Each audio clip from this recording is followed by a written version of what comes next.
Hello guys, welcome to Easy Lang channel. So for today's video, ang kantang gagawan natin ng guitar tutorial ay ang kantang Bumalik Ka Na Sa'kin by Silent Sanctuary. Okay, pero bago natin simulan ng video tutorial natin for today, kung bago ka lang sa akin channel, please subscribe and hit the notification down below para updated ka sa mga bagong video na i-upload natin. Okay?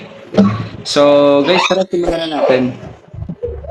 So para sa intro, ang mga chords natin guys, ay nga pala, ang bilang ng string ay first string, second string, third string, fourth, fifth, sixth string. Okay? Mga boxes na to, tawag dyan, fret. First fret, second fret, third fret, and so on. So game. Mga chords natin para sa intro ay D. So makikita nyo yung D. Ito dito sa first string. Ito naman dito sa third string. Ito naman dito sa second string. D. And then pupunta ka sa B minor. Sa B minor, gagawin natin dito easy version lang. So, easy version, ito first string dito. Itong index mo, middle finger mo sa second string, ring finger mo sa third string. Easy version na B minor. And then, E minor. So, middle finger mo dito sa fifth string, ring finger mo dito sa fourth string. And then A. So, middle finger mo dito sa third string, fourth string, ring finger mo sa third string, pinky mo dito sa second string. A. 2 times mo siyang gagawin para sa intro. And strumming pattern natin guys sa buong kanta ay down, down, up, up, down, up. So, tara guys, simulan na natin, no? So, sa intro ganito.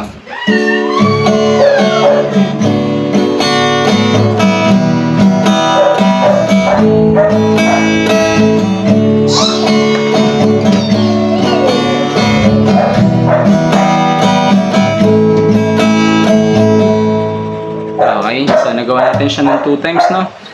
Pagkatapos na pupunta ka na sa verse. So para sa verse guys, ang mga chords natin ay D. So naturo ko na yan. And then easy version na B minor. And then G. So yung G guys, ganito lang. Pinky mo dito sa first string, ring finger mo dito sa second string, middle finger mo dito sa sixth string, index mo dito sa fifth string. So, mga chords natin ay D, and then B minor ka, and then G, tapos G ulit. 2 times mong gagawin para sa verse.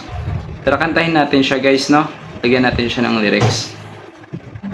Magaan na ba ang iyong paghinga? Bumalik ka na sa'kin.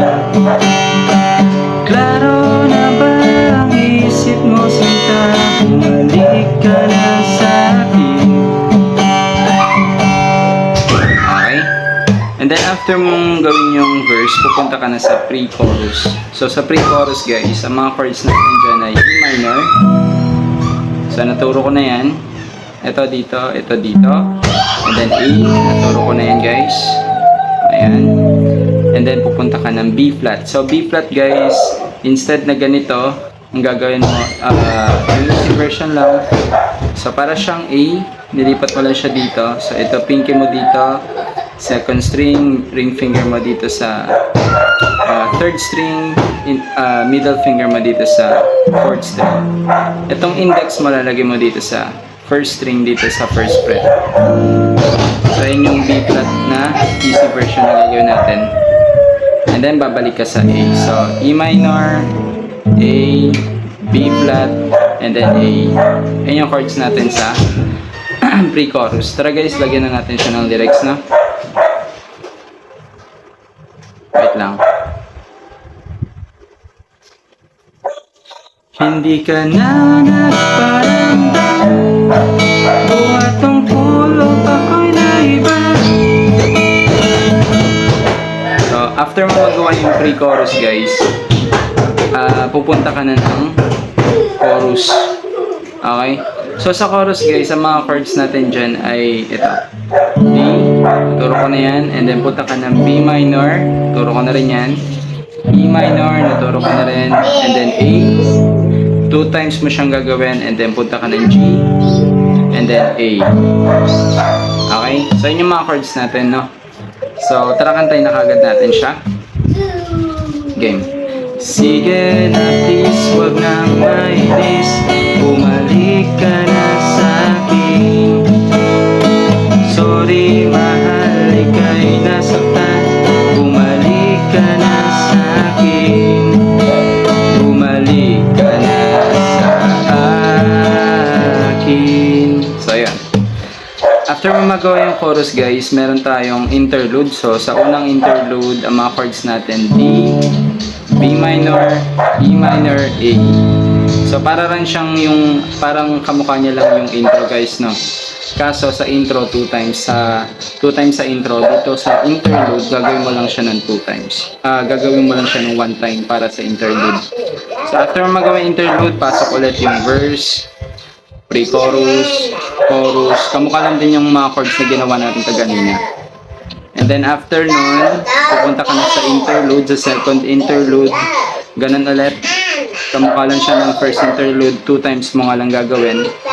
And then, after mo magawa yung second interlude guys, papasok na yung bridge. Mga chords natin para sa bridge guys ay B minor, tapos B minor ulit, na easy version, and then G, tapos G ulit, naturo ka na yan, and then B, tapos D ulit, tapos G, tapos A. So yun yung mga chords natin para sa bridge. So tara guys, kantahin na kagad natin siya, no? Game.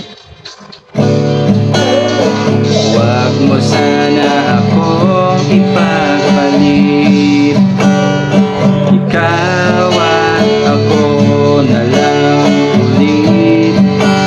ulit. So ayan.